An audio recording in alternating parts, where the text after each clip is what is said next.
Bareskrim sebut ijazah Jokowi identik dengan pembandingnya. Lebih lengkap terkait proses hukum terhadap kasus tudingan ijazah palsu Jokowi, kita terhubung dengan jurnalis Kompas TV. Sudah ada Suara Azani di Bareskrim Polri dan Michael Aryawan di Pengadilan Negeri Sleman.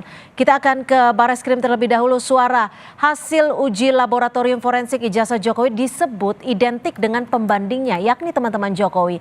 Lalu bagaimana dengan proses hukum laporan tudingan ijazah palsu ini, Suara?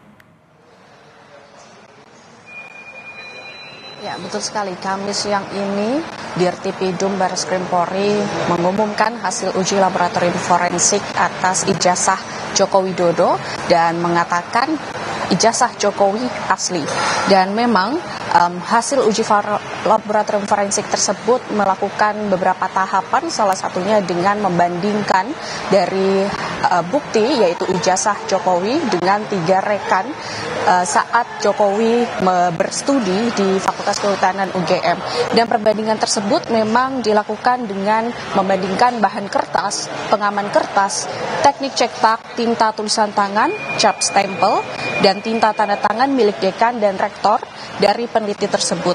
Di antara bukti asli dan pembanding ini menyatakan ketiga ijazah itu merupakan identik atau berasal dari satu produk yang sama. Dan memang dari selain melakukan perbandingan dari adanya ijazah Jokowi dengan ketiga rekannya, ini juga dilakukan uji laboratorium forensik oleh Bareskrim Polri dengan adanya skripsi yang berjudul Studi tentang Konsumsi Kayu Lapis pada pemakaian akhir di Kota Madya Surakarta yang ditulis oleh Joko Widodo tersebut telah diuji puslapor dengan pembanding skripsi rekan senior dan kemudian rekan junior Joko Widodo saat melakukan pengerjaan skripsi tersebut. Dan skripsi milik Jokowi ini juga diduga disediakan digitasi pada tahun 2016 dan diunggah pada tahun 2019 di aplikasi atau aplikasi elektronik PTD UGM oleh admin perpustakaan Fakultas Kehutanan UGM, dan aplikasi ini juga baru dibuat pada tahun 2010. Berikut pernyataan Dirtipidum Bareskrim Polri Brigjen Pol Juhandani Raharjo selengkapnya. Hasilnya yang tadi kami sampaikan, tentu saja setelah itu kami akan memberikan kepastian hukum. Kepastian hukumnya apa? Seperti disimpulkan saat rilis ini, bahwa tidak ada ataupun tidak ditemukan peristiwa pidana seperti yang disampaikan oleh Pendumas.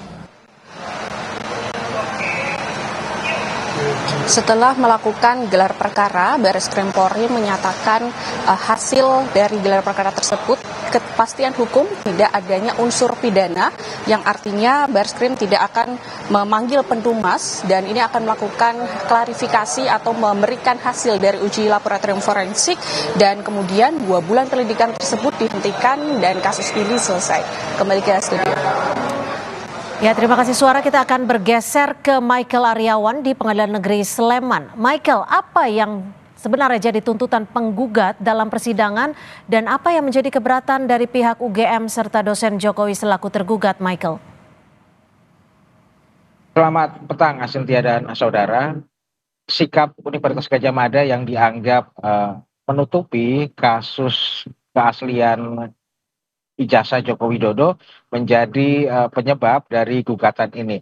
Kami tadi berbincang dengan Komardin, penggugat dari Makassar, disebutkan Komardin bahwa Universitas Gadjah Mada menutup-nutupi apa sebenarnya yang terjadi dengan polemik keaslian ijazah dari Joko Widodo. Menurut Komardin, jika Universitas Gadjah Mada bisa langsung membuka dokumen kelulusan Joko Widodo, maka segala kasusnya akan segera rampung dan tidak berlarut-larut hingga seperti saat ini.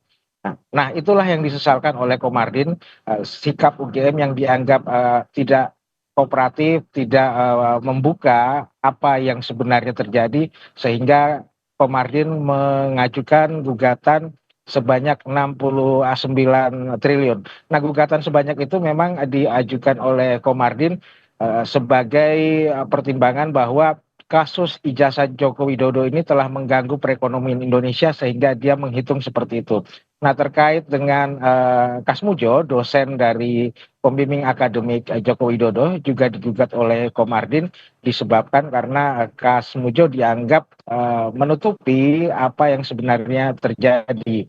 Jika memang Kas Mujo adalah pembimbing akademik dan tidak pernah menjadi pembimbing skripsi, sejatinya statement itu sudah disampaikan oleh Kas Mujo jauh-jauh hari dan bukan pada saat akhir-akhir ini.